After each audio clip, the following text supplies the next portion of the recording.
Jésus dit: Maintenant, séparons-nous. Moi, je monte là-haut pour prier. Je veux avec moi Pierre, Jean et Jacques.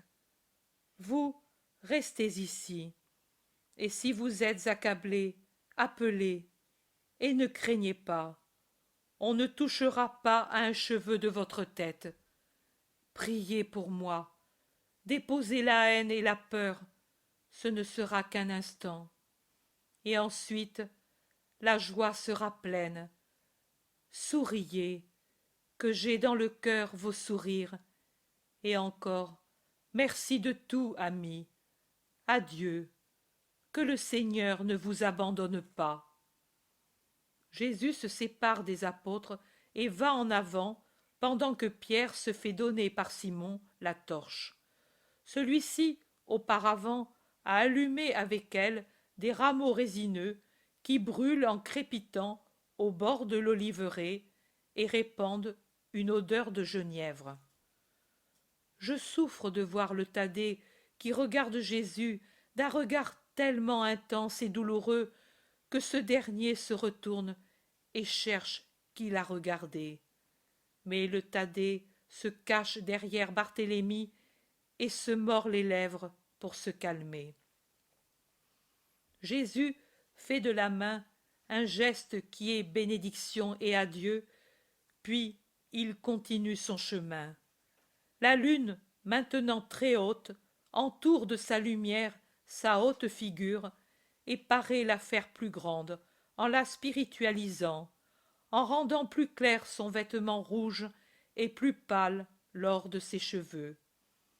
Derrière lui hâtent le pas Pierre avec la torche et les deux fils de Zébédée. Il continue jusqu'à ce qu'il rejoigne le bord du premier escarpement du rustique amphithéâtre de l'Oliveraie, auquel sert d'entrée la petite place irrégulière et de gradins les différents escarpements qui montent par échelons des oliviers sur le mont. Puis Jésus leur dit: Arrêtez-vous, attendez-moi ici pendant que je prie, mais ne dormez pas, je pourrais avoir besoin de vous, et je vous le demande par charité. Priez, votre maître est très accablé. Et en effet, il est déjà profondément accablé. Il paraît chargé d'un fardeau. Où est désormais le viril Jésus qui parlait aux foules, beau, fort, l'œil dominateur, souriant paisiblement, avec sa voix retentissante et pleine de charme? Il paraît déjà pris par l'angoisse. Il est comme quelqu'un qui a couru ou qui a pleuré. Sa voix est lasse et angoissée. Triste, triste, triste. Pierre répond au nom de tous: Sois tranquille, maître, nous veillerons et nous prierons. Tu n'as qu'à nous appeler et nous viendrons. Et Jésus les quitte alors que les trois se penchent pour ramasser des feuilles et des branches pour faire un feu qui serve à les tenir éveillés, et aussi pour combattre la rosée qui commence à descendre abondamment. Ils marchent en leur tournant le dos, de l'Occident vers l'Orient, ayant donc en face la lumière de la lune. Je vois qu'une grande douleur dilate encore davantage son œil. C'est peut-être un bistre de lassitude qui l'élargit, peut-être est-ce l'ombre de l'arcade sourcilière, je ne sais pas. Je sais qu'il a l'œil plus ouvert et plus enfoncé. Il monte, la tête penchée. Seulement, de temps en temps, il la lève en soupirant, comme s'il se fatiguait et haletait. Et alors, il tourne son œil si triste sur l'oliveraie paisible. Il fait quelques mètres en montée, puis il tourne autour d'un escarpement qui se trouve ainsi entre lui et les trois qu'il a laissés plus bas. Escarpement qui, au début, ne monte que de quelques décimètres, ne cesse de monter, et il a bientôt atteint 2 mètres, de sorte qu'il met complètement Jésus à l'abri de tout regard indiscret ou ami.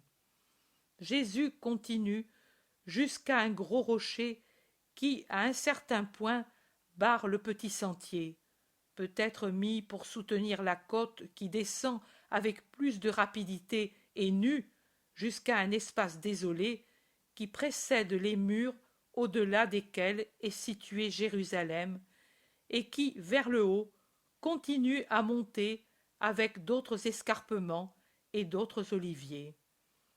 Justement, au-dessus du gros rocher, se penche un olivier tout noueux et tordu. Il semble un bizarre point d'interrogation, mis par la nature pour poser quelques questions. Les branches touffues au sommet donnent une réponse à la question du tronc, en disant tantôt oui, quand elle se penche vers la terre, tantôt non, en se déplaçant de droite à gauche, sous un vent léger qui passe par vagues successives à travers les feuillages, et qui parfois exhale seulement l'odeur de la terre, parfois l'odeur légèrement amère de l'olivier, parfois un parfum mêlé de rose et de muguet dont on se demande d'où il peut bien venir. Au-delà du petit sentier, vers le bas, il y a d'autres oliviers, et l'un, justement au-dessous du rocher, frappé par la foudre et ayant pourtant survécu, ou découpé je ne sais comment, a, du tronc primitif, fait deux troncs qui se dressent comme les deux branches d'un grand V moulé, et les deux feuillages se présentent d'un côté et de l'autre du rocher, comme si en même temps il voulait voir et cacher, ou lui faire une base d'un gris argenté tout paisible. Jésus s'arrête à cet endroit. Il ne regarde pas la ville qui se fait voir tout en bas, toute blanche dans le clair de lune. Au contraire, il lui tourne le dos et il prie, les bras ouverts en croix, le visage levé vers le ciel. Je ne vois pas son visage, car il est dans l'ombre, la lune étant pour ainsi dire perpendiculaire au-dessus de sa tête, c'est vrai, mais ayant aussi le feuillage épais de l'olivier entre lui et la lune, dont les rayons filtrent à peine entre les feuilles, en produisant des taches lumineuses en perpétuel mouvement. Une longue, ardente prière. De temps en temps, il pousse un soupir et fait entendre quelques paroles plus nettes. Ce n'est pas un psaume, ni le pater, c'est une prière faite du jaillissement de son amour et de son besoin, un vrai discours fait à son Père. Je le comprends par les quelques paroles que je saisis. Tu le sais, je suis ton fils. Tout, mais aide-moi. L'heure est venue. Je ne suis plus de la terre. Cesse tout besoin d'aide à ton Verbe. Fais que l'homme te satisfasse comme Rédempteur, comme la parole t'a été obéissante. Ce que tu veux, c'est pour eux que je te demande pitié. Les sauverai-je? C'est cela que je te demande. Je les veux ainsi, sauvés du monde, de la chair, du démon. Puis-je te demander encore? C'est une juste demande, mon Père, pas pour moi, pour l'homme qui est ta création, et qui voulut rendre fange jusqu'à son âme.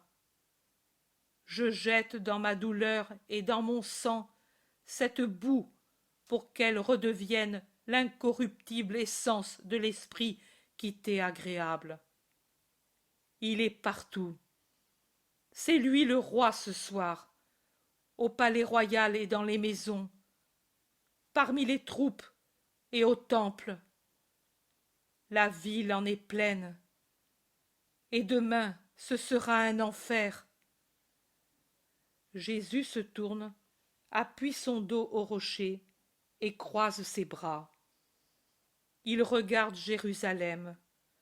Le visage de Jésus devient de plus en plus triste. Il murmure: elle paraît de neige, et elle n'est que péché. Même dans elle, combien j'en ai guéri, combien j'ai parlé. Où sont ceux qui me paraissaient fidèles?